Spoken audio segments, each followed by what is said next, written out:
Headline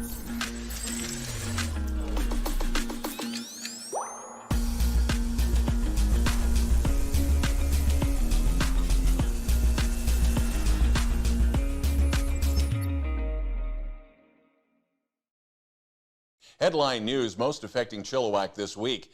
It's week 3 in the Grace Baranyk disappearance. The search is being scaled back. The TSB says a Chilliwack train track not safe for wheelchair and scooter crossings. Chilliwack Mall to get a major facelift. Kent Council sends marijuana retail applicant back to the drawing board. And Coneheads ice cream in Cultus for sale. Not just the ice cream, the business. Thanks for watching. We are committed to providing local news and news that impacts our local audience in Chilliwack, including beautiful areas such as Rosedale, Promontory, Goerzen Crossing, Fairfield Island, Little Mountain, Chilliwack Mountain, Cultus Lake, and of course Yarrow.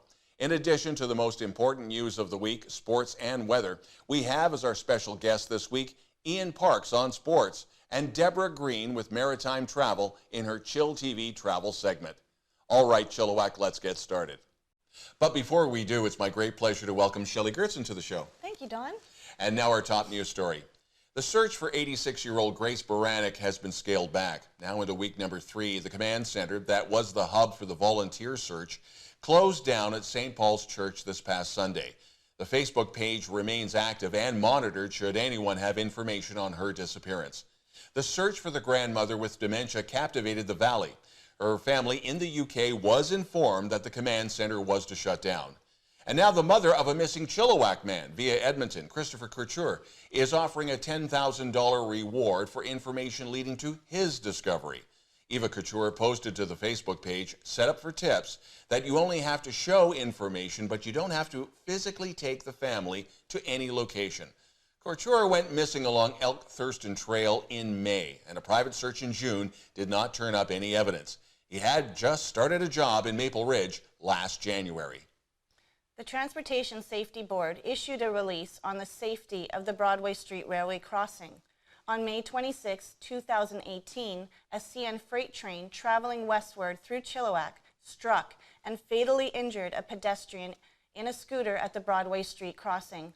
Matthew Jarvis's wheelchair had become stuck between the gaps for the rails. 2 motorists who had stopped at the crossing tried to help Jarvis. One of them was struck by the train and sustained serious injuries. Julie Callahan will have to have a portion of her hand amputated. She has been disputing with the health ministry over the cost of a prosthetic. This is ongoing. The TSB said the crossing is not safe for wheelchairs or scooters to cross. The gap between the road and rails is too wide and can easily trap someone. The railway and the city are working on fixing the problem. With little fanfare, the Chilliwack Chamber of Commerce, the Chilliwack Mall, and its owner, Smart Centers, unveiled one of the worst-kept business secrets in town. Chilliwack Mall, which first opened in 1981, will go through a major upgrade and additions. In a perfect world, proposals and applications plus public hearings could start as early as this September, with a May 2021 target date to start construction. And across the street on Luckakuk, Cottonwood Mall is already going through an overhaul with the addition of Save-On Foods. Now, the Chilliwack Mall facelift won't be cheap, $63 million. Not only will the mall have a new design, condos are part of the project as well as 2 or 3 new business centers. When a small business closes, it's a big hit to the local community. And when it's an icon, that really hurts. Hank Jones has owned Coneheads ice cream in Cultus Lake since the 1990s. At 72 and coming off of open heart surgery, he knew it was time to retire and sell the business. Anyone who has stayed at the campsites or at least gone swimming or golfing at Cultus knows that Coneheads ice cream was part of the visit. Jones is fairly sure he has a buyer for the trailer, but he is not sure if the business will stay or something new will take its place. The landowner, Bill Commodore, is rumored to be a potential buyer. And when we return, Kent Council rejects marijuana store application.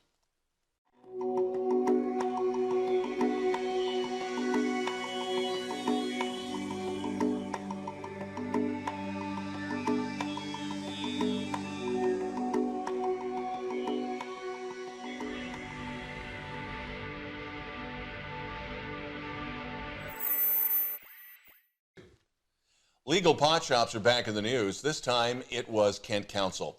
They sent a proposal for a legal pot shop in Agassiz back to the drawing board. At issue, location, restricting the sales site to only the eastern end of Pioneer Avenue. And the trick is to keep the store away, or any store away, from schools and residential areas. And that has posed a challenge.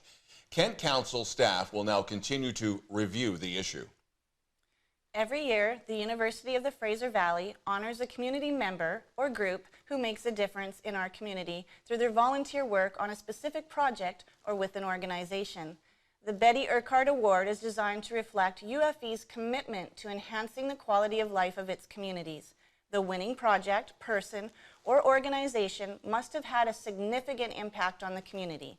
The recipient of the award must have played a major role in the planning and implementation of the project, which must have been undertaken at least partially as a volunteer endeavor and not as part of anyone's salaried or contractual obligations. The deadline for nominations is September 5th, and details can be found on the UFV website.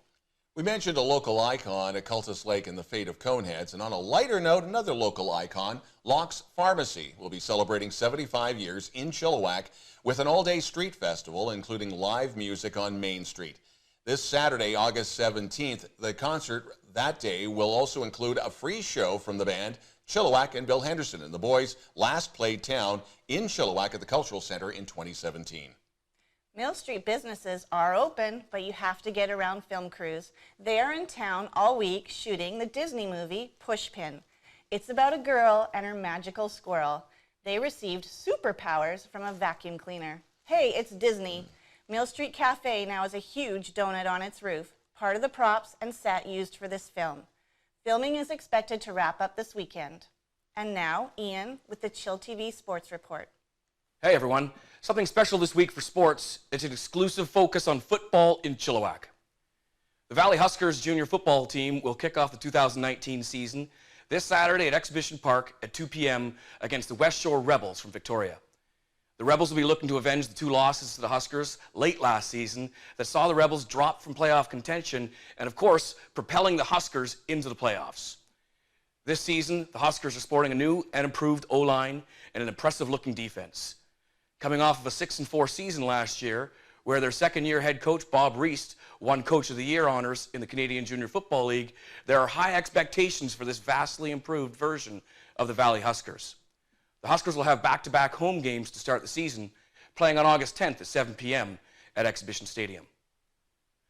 Also on that following weekend, the Chilliwack Giants Community Football Program will be hosting the 11th annual Chili Bowl tournament, the largest football tournament in the province.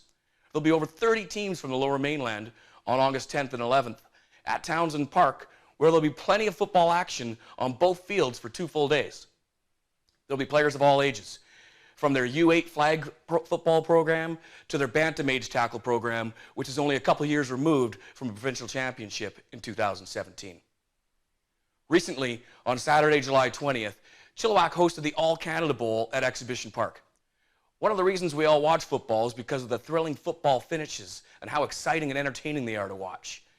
Watch what happened at the most recent game just last week. And to set it up, Team Black just marched down and scored to take the lead in the 4th quarter of a close game. Team Red countered with a dominant march of their own, and in a strategic move, they decided to go for the field goal on 2nd down. Down 8-7, in the event that the snap was off or the hold wasn't quite right, they could still take advantage of their 3rd down and kick a rouge to tie. Look to put his team in front to buy 2 with not much time left. It'll be number 13, Hunter Bowles, with the hold. Low snap, and that one's blocked! Loose ball! Bounces back! Number 4! Here he goes, Jacoby Dillon being pursued, he won't be caught! Unbelievable! Yes, it was unbelievable. But of course, it was all done in vain. With that blocked field goal in the dying seconds of the game, Team Black went on to beat Team Red with a final score of 8-7. With players from BC all the way to Quebec participating in the 2nd annual event held at Exhibition Stadium right here in Chilliwack, in an effort to showcase the Canadian game as well as the talent of the respective players. I'm Ian Parks, and this has been Football in Chilliwack on the chillTV News of the Week with Don Lehn.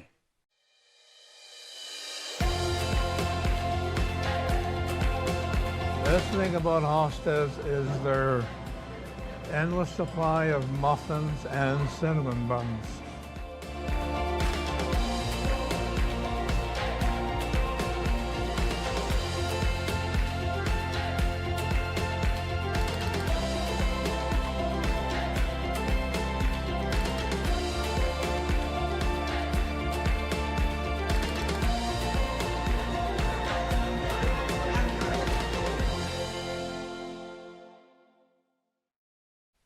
Today I want to talk to you about one of the hottest growing trends in the travel industry, small ship ocean cruising.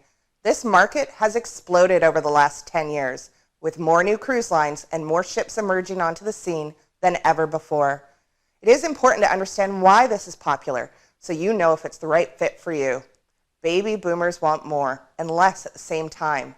This market caters to those needs. These cruise lines include more. It varies from cruise line to cruise line, but a lot of them include some or all beverages on board, specialty dining restaurants, Wi-Fi, some or all of your excursions and gratuities. Baby boomers also want less, and these needs are met as well. They want less people, so the ships have been kept small. The average is around 900 passengers. They want less structure, so dining times are open and dress code is casual. The most important key to these cruises is experience. Because the ships are smaller, they can go into more ports and stay longer. Cruise lines are designing their itineraries around a destination-enriched experience, with experts on board to guide you through the experience. Let's take a look at some of these amazing cruise lines and some of their unique itineraries. Viking Ocean Cruises is one of my favorites. They offer an inclusive product with beautiful new ships and itineraries that are unique and immersive. Viking includes a shore excursion in each port, beer and wine with lunch and dinner, Wi-Fi, specialty dining options, and often free airfare. Here is an option: In Search of the Northern Lights. Experience a land where dawn and twilight merge on the edges of the long Arctic night. Cruising far north in Norway's winter, witness what few others see: wondrous snow-dusted landscapes, cities hushed in slumber, and the luminous northern lights dancing in the sky. Sami legends, a sled dog ride, and mysterious rock carvings can bring you close to your destination. January 23rd, 13 days from Bergen to London. Prices start at just $5,999 Canadian per person in a balcony cabin. This is a unique experience that should not be missed. Another great option is Azamara Cruise Lines. Azamara offers unparalleled itineraries, immersive cultures, and authentic service. Included on your cruise, gratuities, standard spirits, beers and wines, bottled water, soft drinks, and specialty coffees and teas. Azamara also includes self-serve laundry, shuttle service to and from communities, and what they are most well known for is their Amazing Evenings. This is a special event included for all guests in a port where the ship is docked overnight. Those that have done it will say it was a true highlight of their cruise experience. Here is a sailing to get you excited. Northern Crossing, Alaska to Japan. Visit 6 ports in 14 days, from bear watching in Kodiak to Russia to bustling Tokyo. Pack your bags and head off this August 6th with ocean view staterooms starting at just $2,638 Canadian per person. I've offered you just a taste today of what is available in small ship cruising. If you would like to know more about these options or any other travel dream you may have, give me a call or send me an email. And finally, I wanted to offer you something a little special. For anyone liking chillTV's Facebook page, you'll be entered into a draw for a $100 Maritime travel gift card. I'll announce the winner next month. Back to you, Don. chillTV weather heading into August. The forecast is for plenty of sunshine with a blip of showers on Friday and the highs in the mid-20s. Thanks for watching chillTV's News of the Week, and thanks especially to our guests this week, Shelley Goerzen, Ian Parks, and the football-focused sports report, and Deborah Green of Maritime Travel in her chillTV travel segment. Now, Shelley, thanks for coming. You've been busy, everything from rainbow crosswalks to the Liberal Party. That's right, Don. by volunteering with Chilliwack Citizens for Change and petitioning for a rainbow crosswalk in downtown Chilliwack. I was asked to join the executive committee for the Liberal Party, and we are looking for volunteers. You can find us on Mill Street, and we just want to say we put the party in the Liberal Party. And the rumor control, you're not the Liberal candidate. No, because, see, I would have to start at the school trustee level and work my way up. All right. Which is what I plan to do in 4 years. Thanks for watching our show this week. If you'd like to share the spotlight, even if you've never been on camera before, send us a note to news@chilltv.ca with your CV, and if you have it, links to your video. And if there's something in Chilliwack and the Eastern Fraser Valley you feel we should be reporting on, again, send us an email to that same address, news@chilltv.ca. That's the news this week. I'm Don Lehn.